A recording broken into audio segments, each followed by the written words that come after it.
They were meant to be avenging the killing of their top commander. But Iran's all-powerful Revolutionary Guard also shot down a civilian plane. Now, a confession. When I confirmed what had happened, I really wished I could die myself. I said I wished I could die to not witness such an event. For a lifetime, we've made ourselves ready to die for the people. Today, we're trading our reputation with Almighty God.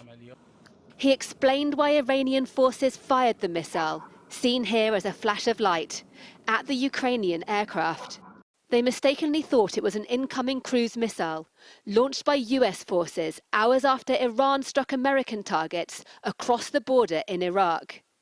It's an extraordinary admission of failure. This is the cost of the mischief, information and actions of the US in the region. That night, we were ready for a full-scale conflict. Unfortunately, because of the hasty actions of one person, this great disaster happened. For Ukraine, there are questions too about its decisions. Why did authorities allow a jet to fly from Tehran at a time of such intense hostilities? If the American side had said to us that we should abandon our flight, then maybe we should have listened to them, but it was just a normal situation.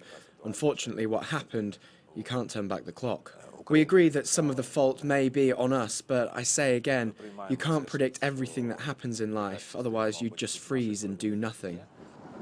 Ukrainians will be relieved that Iran has come clean. For the past 5.5 years, they've had to deal with denials from Russia of involvement with the downing of another passenger jet linked to this country. Malaysia Airlines MH17 was brought down in eastern Ukraine by a surface-to-air missile allegedly fired by Russia-backed rebels. At Kiev airport, bosses of the Ukrainian airline used maps to show other civilian flights were taking off around the same time as theirs. At the moment of the flight out from Boryspil airport, we had no information on the possible threats. Up till the moment of our flight taking off from Tehran, we had no information on any possible threats. Many questions still for Iran as it deals with the fallout. Some too, perhaps, for President Donald Trump. His order to kill Major General Qasem Soleimani prompted the Iranians to strike that night and put their air defences on alert. But in a bizarre twist of fate, the plane disaster may deal a bigger blow to Tehran and its Revolutionary Guard than any assassination. Deborah Haynes, Sky News, Kiev.